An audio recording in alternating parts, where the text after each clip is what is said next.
ठीक है, तो हम लोगों ने ये देखा कि किस तरीके से कॉइल को खोला जाता है। कॉइल को खोलने के लिए हेलिकेज एंजाइम का यूज होता है। अब हम लोग पढ़ रहे हैं दूसरा एंजाइम जिसका नाम है टोपो आइसोमरेज।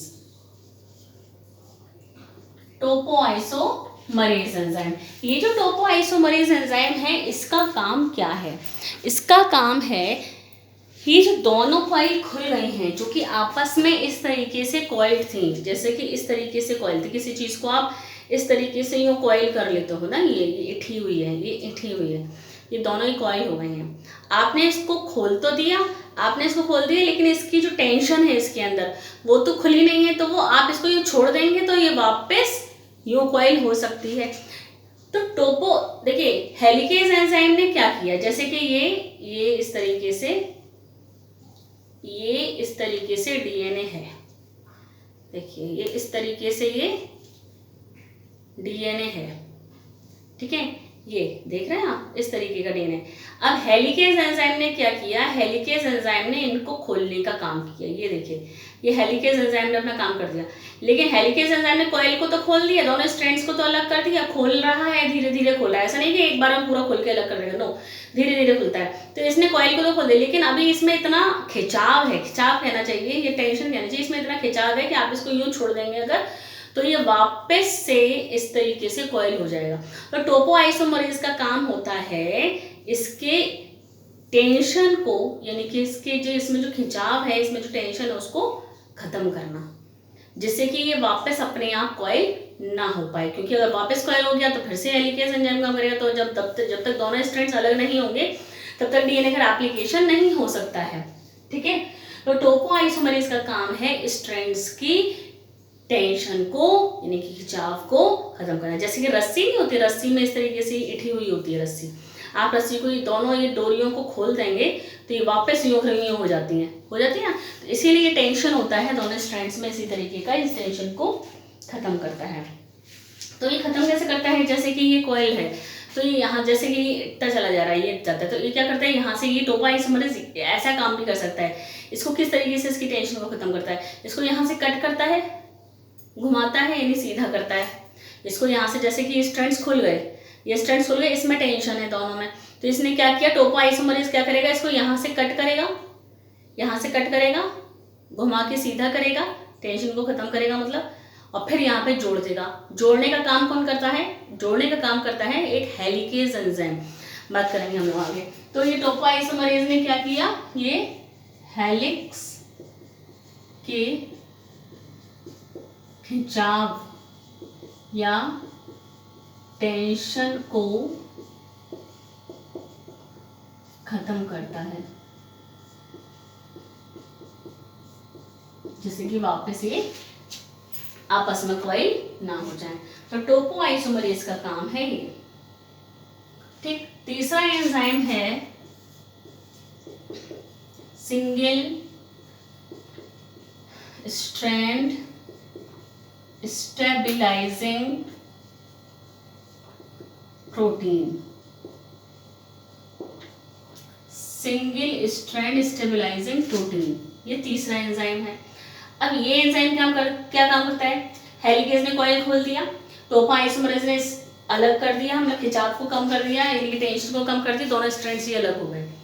अब ये दोनों स्ट्रैंड्स स्टेबल रहने चाहिए, स्टेबल यानी आपस में वापस कॉइल नहीं होने चाहिए, इनको स्टेबल रखना है, इनको स्टेबल।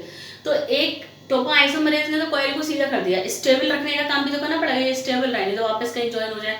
तो एक एंजाइम होता है जिसका नाम है सिंगल स्ट्रैंड स्टेबलाइजिंग प्रोटीन, यानी कि ये इस वाले सिंगल स्ट्रैंड को और इस वाले सिंगल स्ट्रैंड को, डीएनए के दोनों स्ट्रैंड अलग अलग हो गए, ये सिंगल बन गया, ये सिंगल बन गया, तो इन दोनों स्ट्रैंड्स को अब क्या किया करेगा, ये सिंगल स्ट्रैंड प्रोटीन इन दोनों स्ट्रैंड को स्टेबल रखेगा, जिससे कि ये बस आपस में जुड़े ना और अपना अपना अलग अलग डीएनए बनाना शुरू कर दे। तो सिंगल स्ट्रैंड स्टेबलाइजिंग प्रोटीन जो है ये सिंगल स्ट्रैंड को स्टेबलाइज करता है, सिंगल स्ट्रैंड को स्टेबल करता है, जिससे कि रेप्लिकेशन हो पाए, ठीक है। 4th नंबर का जो एंजाइम है वो है बेटा लाइगेज एंजाइम। लाइगेज एंजाइम का काम है डीएनए के फ्रेगमेंट्स को जोड़ना। ये जो डीएनए ना, ये डीएनए के टुकड़े टुकड़े भी बनते हैं एक स्ट्रैंड पर। तो डीएनए के एक टुकड़ा बन गया, डीएनए का दूसरा टुकड़ा बन गया, उन टुकड़ों को जोड़ा जाता है। तो टुकड़ों को जोड़ने का काम करता है लाइगेज। लाइगेज एंजाइम एक तरह से गोंद का, फेविकॉल का काम करता है। तो लाइगेज क्या करता है, डीएनए फ्रेगमेंट्स को जोड़ता है।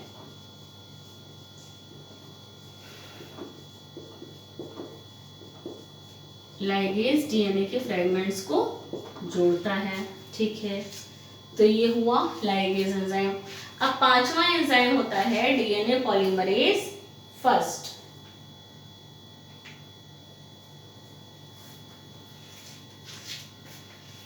डीएनए पॉलीमरेज फर्स्ट, ये enzyme DNA polymerase first. Actually ये डीएनए पॉलीमरेज फर्स्ट क्या करता है, आरएनए प्राइमर होता है एक, आरएनए प्राइमर को रिमूव करता है। आरएनए प्राइमर को रिमूव करता है और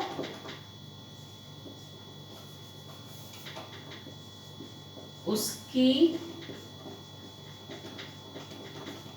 खाली जगह जो होती है उसको भरता है।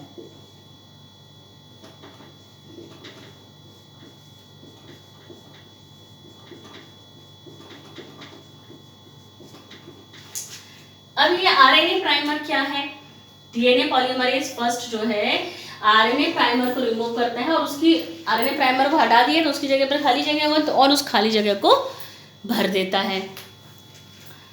आरएनए प्राइमर एक्चुअली आरएनए का एक छोटा सा टुकड़ा है, यहां लिख देते हैं। आरएनए प्राइमर एक्चुअली मैं आपको आगे बताऊंगी भी इसके बारे में। आरएनए प्राइमर आरएनए का एक छोटा सेगमेंट है। जैसे कि ये डीएनए है, यहां से ये डीएनए खुल रहा है, तो यहां पर आरएनए प्राइमर को इतना छोटा सेगमेंट होता है आरएनए का, इसको यहाँ जोड़ दिया जाता है। इसको यहाँ इसीलिए जोड़ा जाता है क्योंकि ये क्या करेगा, आरएनए प्राइमर में जोड़ा गया तो अब ये आगे सेगमेंट को जोड़ने का, ये इस तरीके से जोड़ने का काम करता है। ये बेसिस को जोड़ देगा, न्यूक्लियोटाइड को जोड़ता चला जाएगा आगे, न्यूक्लियोटाइड को जोड़ने का काम करता है आगे। जैसे ही डीएनए बन जाता है, ये वाला डीएनए पूरा बन गया, वैसे ही इसको हटा दिया जाता है यहाँ से। आरएनए प्राइमर जो जोड़ा गया था, सपोर्ट के लिए जोड़ा गया था, शुरुआत करने के लिए जोड़ा गया था ना, तो इसको फिर जब डीएनए बन गया तो इसको हटा दिया जाता है, तो ये जगह खाली हो जाती है। इस जगह को भरने का काम किसने किया, आरएनए पॉलीमरेज फर्स्ट ने। तो आरएनए प्राइमर क्या है हम आगे और समझेंगे, आगे अभी आ रहा है बेटा। तो आरएनए प्राइमर क्या है, आरएनए प्राइमर आरएनए का छोटा सा सेगमेंट है जिसको डीएनए के रेप्लिकेशन में स्टार्टिंग में लगा दिया जाता है और उसके सहारे सहारे सारे न्यूक्लियोटाइड जुड़ते चले जाते हैं। जब न्यूक्लियोटाइड सारे जुड़ गए, डीएनए बन गया पूरा, तो इस आरएनए प्राइमर को यहाँ से हटा दिया। अब हटा दिया तो जगह खाली हो गई उतनी, वहां पर उस जगह को भरना पड़ेगा। उस जगह को भरता है ये डीएनए पॉलीमरेज फर्स्ट, ठीक है। तो ये हुआ हमारे पास 5th नंबर का एंजाइम डीएनए पॉलीमरेज फर्स्ट। अब 6th नंबर जो है, 6th एंजाइम, इसको हटा के करते हैं। 6th नंबर का एंजाइम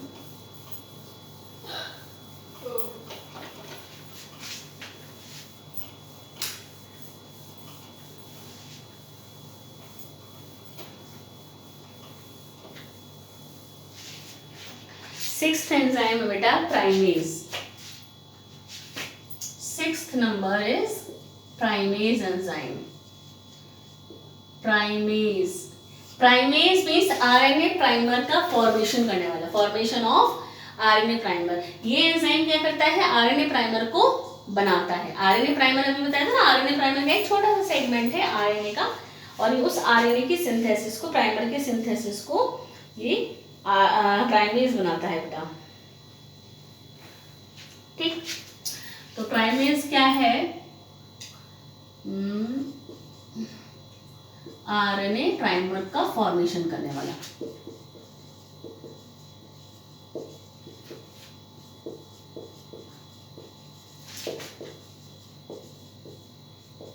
ठीक है, आरएनए प्राइमर का फॉर्मेशन ये प्राइमेज एंजाइम करता है। क्योंकि ये आरएनए का फॉर्मेशन कर रहा है, तो आरएनए तो किससे बनता है? डीएनए से बनता है।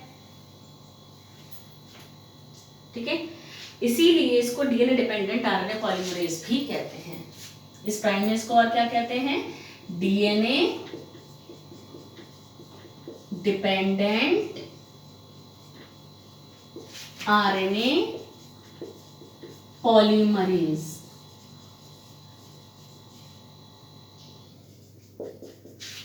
ठीक है, इसको डीएनए डिपेंडेंट आरएनए पॉलीमरेज भी कहते हैं। डीएनए डिपेंडेंट आरएनए पॉलीमरेज यानी आपको पता है कि आरएनए का फॉर्मेशन डीएनए से ही हो सकता है।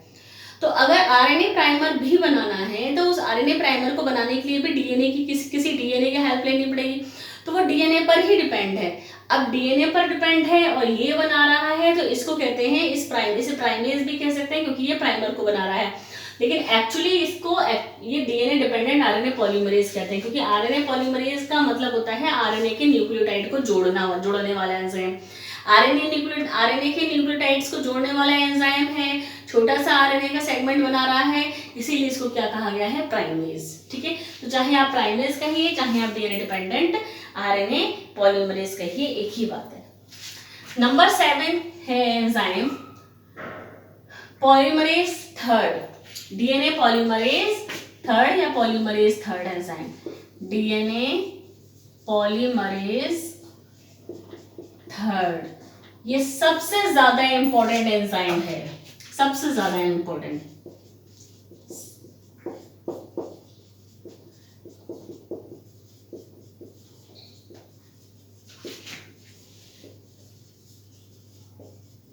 ठीक है, डीएनए पॉलीमरेज थर्ड सबसे ज्यादा इंपॉर्टेंट एंजाइम है, क्योंकि एक्चुअली क्या होता है कि ये डीएनए पॉलीमरेज थर्ड ही है जो कि एक्चुअली रेप्लिकेशन को कर रहा है, क्योंकि यही है जो न्यूक्लियोटाइड को जोड़ेगा।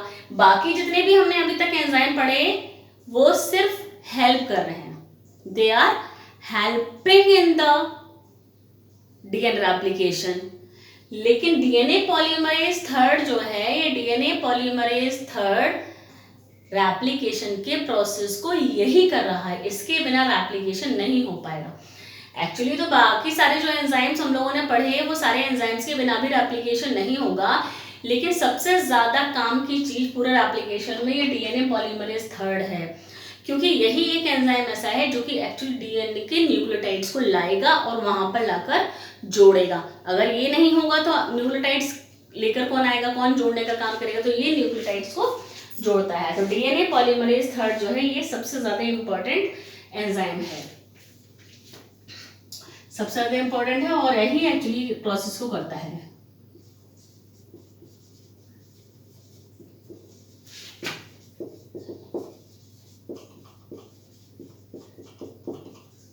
ठीक है, 3 टाइप का होता है ये। डीएनए पॉलीमरेज थर्ड जो है यही एक्चुअली रेप्लिकेशन में हेल्प करता है और सबसे बड़ा मॉलिक्यूल है। कैसा मॉलिक्यूल है? Large molecule. इसका जो मॉलिक्यूल होता है वो लार्ज मॉलिक्यूल है। डीएनए पॉलीमरेज थर्ड का जो मॉलिक्यूल है वो लार्ज मॉलिक्यूल है और इसके पास 3 सब यूनिट्स होती हैं। डीएनए पॉलीमरेज के पास 3 सब यूनिट्स होती हैं, 3 सब यूनिट्स, 3 सब यूनिट्स होती हैं इसकी। अब वो 3 सब यूनिट्स कौन सी होती हैं? एक तो होती है अल्फा सब यूनिट, एक होती है एप्सिलॉन और एक होती है बीटा 2। अल्फा सब यूनिट, एक होती है एप्सिलॉन, ऐसे होता है ना एप्सिलॉन, एप्सिलॉन।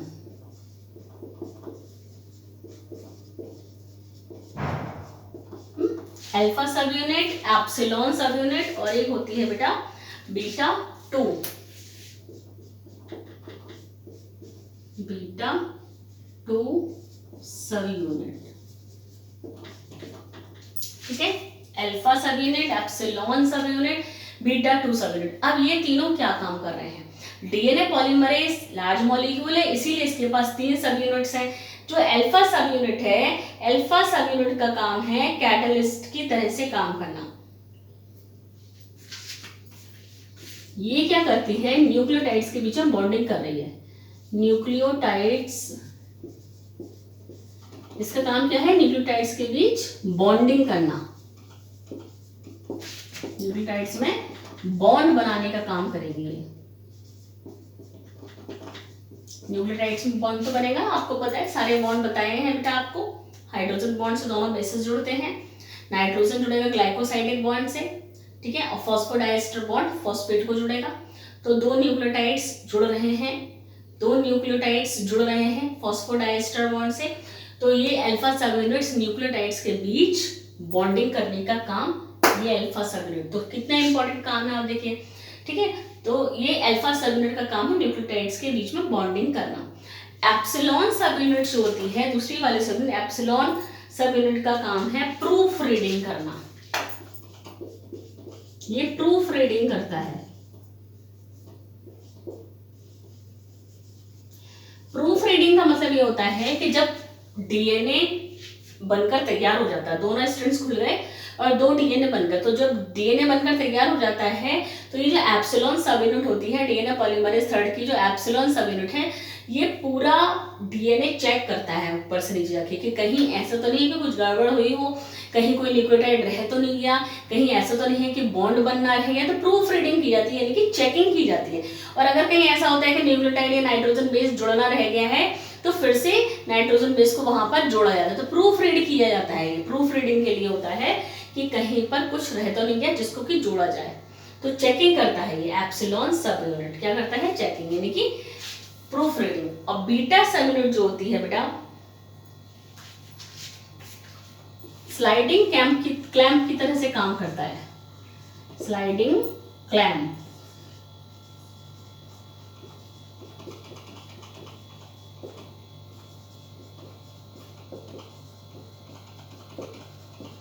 स्लाइडिंग क्लैंप क्या होता है?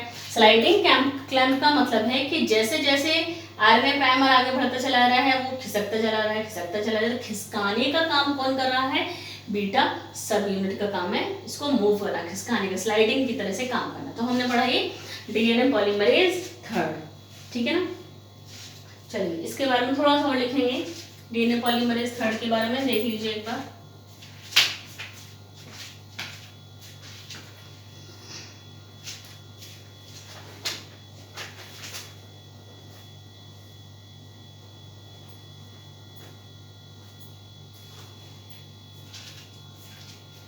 ठीक, चलिए ये जो डीएनए पॉलीमरेज थर्ड है, इसको डाइमर भी कहा जाता है। बेटा क्या कहा जाता है? डाइमर। डाइमर यानी दो तरीके का काम करने वाला, यानी कि दोनों स्ट्रैंड्स पर काम कर सकता है, दोनों स्ट्रैंड्स पर एक साथ नया स्ट्रैंड बना सकता है ना। तो डीएनए पॉलीमरेज थर्ड जो है, डीएनए पॉलीमरेज थर्ड डाइमर जैसे काम करता है।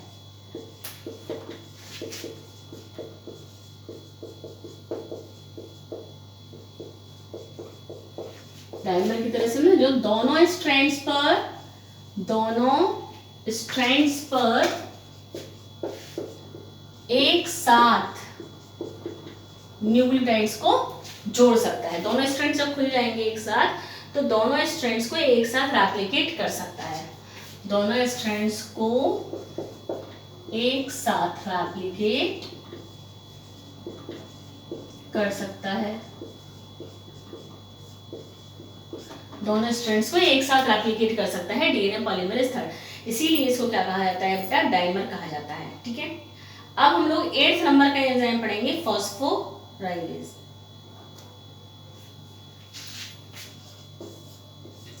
फॉस्फोराइलेज एंजाइम, नाम से समझ में आ रहा है, ये न्यूक्लियोटाइड का एक्टिवेशन करता है। क्या करता है? जो न्यूक्लियोटाइड्स होते हैं उनका एक्टिवेशन, न्यूक्लियोटाइड्स का एक्टिवेशन करता है। कैसे करता है? फॉस्फेट को जोड़कर।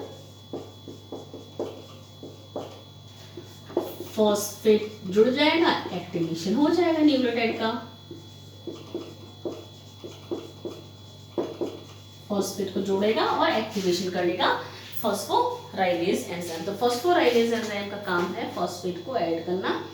इसमें क्या होता है कि जैसे जितने भी न्यूक्लियोटाइड्स न्यूक्लियस से आ रहे हैं, न्यूक्लियोप्लाज्म में पड़े हैं, और वो सभी मोनोफॉस्फेट होते हैं, है ना।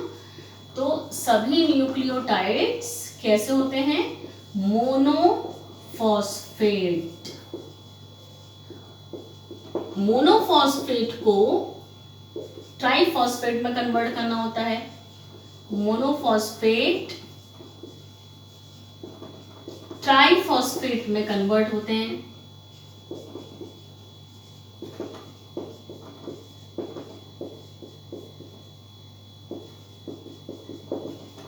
कैसे? जैसे कि सपोज एडिनोसिन मोनोफॉस्फेट है, इसमें फॉस्फेट ऐड किया गया और क्या बन गया? Adenosine triphosphate. ग्वानोसिन मोनोफॉस्फेट है तो फॉस्फेट ऐड हुआ तो ये हो गया ग्वानोसिन ट्राइफॉस्फेट। इन मोनोफॉस्फेट से ट्राइफॉस्फेट बनाए जाते हैं और ये ट्राइफॉस्फेट्स ही जाकर डीएनए में जुड़ते हैं नए डीएनए। तो ये फॉस्फोराइलेज का काम है एक्टिवेशन करना न्यूक्लियोटाइड्स का। ठीक है, एक और एंजाइम पढ़ेंगे लास्ट, न्यूक्लियेज। न्यूक्लियेज ये भी प्रूफ रीडिंग का काम करता है। ये भी क्या करता है? प्रूफ रीडिंग का काम करता है। किसकी तरह से? एप्सिलॉन की तरह से। जैसे अभी अभी हम बोला एप्सिलॉन, डीएनए पॉलीमरेज थर्ड का जो सब यूनिट थी एप्सिलॉन सब यूनिट, वो भी प्रूफ रीडिंग कर रही थी। और ये न्यूक्लियेजेस है, ये न्यूक्लियेज भी प्रूफ रीडिंग का काम करता है। ठीक है, तो ये सारे एंजाइम्स 9 एंजाइम्स हैं जो हमने पढ़े अभी। इनको अच्छे से पढ़िएगा, एक बार एनसीईआरटी से पढ़ लीजिएगा बेटा। तो आज हम लोग ये सारे एंजाइम्स ही पढ़ेंगे और नेक्स्ट लेक्चर में हम लोग डीएनए का रेप्लिकेशन का प्रोसेस स्टार्ट करेंगे कि किस तरीके से डीएनए रेप्लिकेशन होता है। आज हमने सिर्फ और सिर्फ एंजाइम्स पढ़े हैं जो कि डीएनए रेप्लिकेशन में हेल्प करते हैं, जो कि डीएनए रेप्लिकेशन को करेंगे। ठीक है, और अब हम लोग पढ़ेंगे इसके बाद डीएनए रेप्लिकेशन का प्रोसेस, कैसे होता है पूरा प्रोसेस डीएनए रेप्लिकेशन का। नेक्स्ट लेक्चर में प्रोसेस पढ़ेंगे।